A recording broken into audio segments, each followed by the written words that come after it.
Assalamualaikum teman-teman level 2. Kaifa halukum? Alhamdulillah. Baik-baik semua ya. Nah, di pertemuan kali ini Ustazah akan bercerita tentang kisah Nabi Nuh.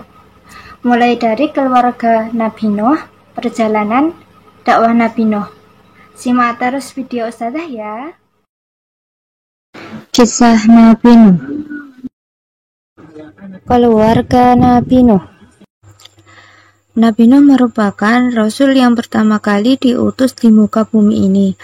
Nabi Nuh merupakan keturunan Nabi Adam. Ayah Nabi Nuh bernama Lamik bin Matushalih bin Idris. Sedangkan Nabi Nuh diutus pada satu kaum yang bernama Bani Rosib.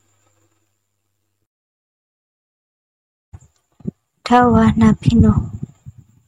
Setiap nabi yang diperintahkan oleh Allah untuk berdakwah pasti memiliki tantangannya masing-masing, seperti halnya yang dialami oleh Nabi Nuh. Dalam rentang usia Nabi Nuh yang mencapai 950 tahun, ternyata tak banyak orang yang menerima dakwah beliau.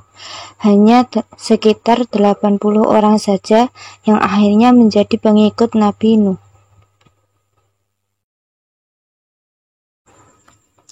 Di zaman beliau, banyak kaumnya yang menyembah berhala.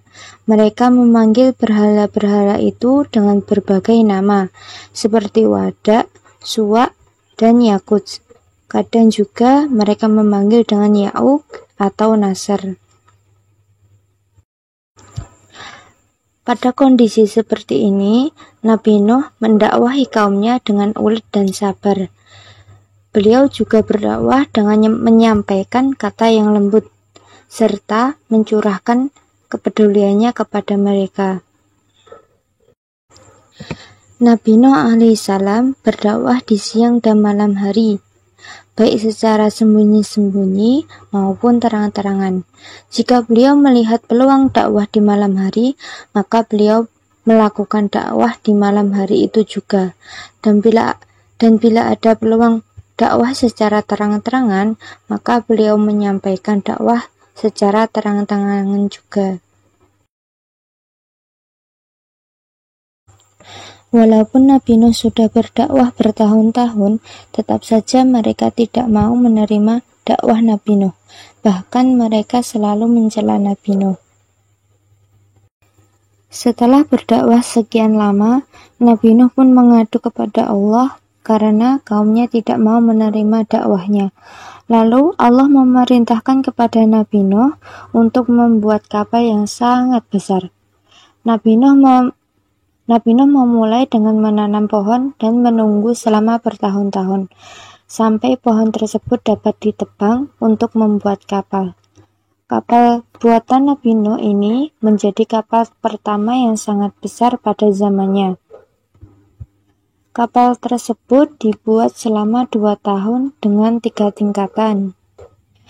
Tingkat pertama, paling bawah untuk binatang buas. Tingkat kedua, untuk binatang melata dan binatang ternak. Dan tingkat paling atas untuk manusia. Tatkala Nabi Nuh membuat kapal, Nabi Nuh mengingatkan kembali kepada mereka agar meninggalkan berhala. Jika tidak, maka akan datang banjir yang sangat besar yang akan menimpa mereka sebagai azab dari Allah. Lalu para pemuka mereka menjawab, "Nuh kan manusia biasa, sama seperti kami. Mana mungkin dia bisa mengetahui sesuatu yang belum terjadi?" Nabi Nuh tetap sabar. Beliau menjawab, hanya Allah yang mengetahui kapan banjir itu akan datang. Tidak lama kemudian, setelah kapal Nabi Nuh jadi, Allah mengeluarkan air dari dalam bumi dan hujan yang sangat deras, hingga terjadilah banjir yang sangat besar. Nabi Nuh menyelamatkan pengikutnya untuk masuk ke dalam kapal sekaligus hewan dalam bentuk berpasangan. Nabi Nuh bermaksud menyelamatkan anaknya dan mengajaknya masuk. Tetapi Kan'an putra Nabi Nuh tidak menghiraukan dan tetap dalam kekafiran. Banjir mengombang-ambing kapal Nabi Nuh selama 6 bulan, sampai kemudian surut. Kapal terdampar di pegunungan Al-Judi, daerah Armani.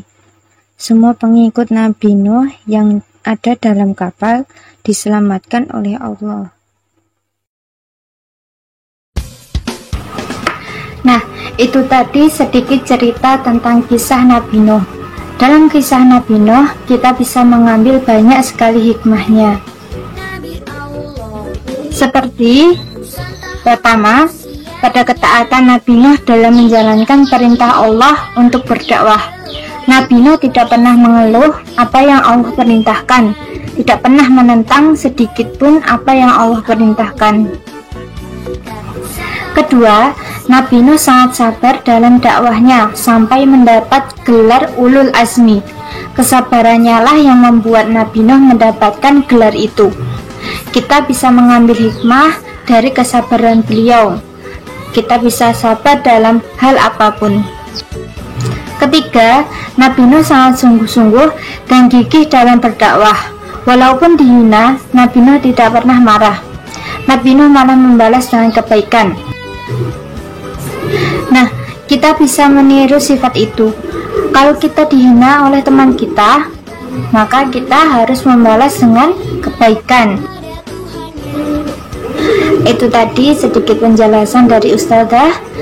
Cukup sekian, akhirul kalam. Wassalamualaikum warahmatullahi wabarakatuh. Nabi Allah, ratusan tahun usianya.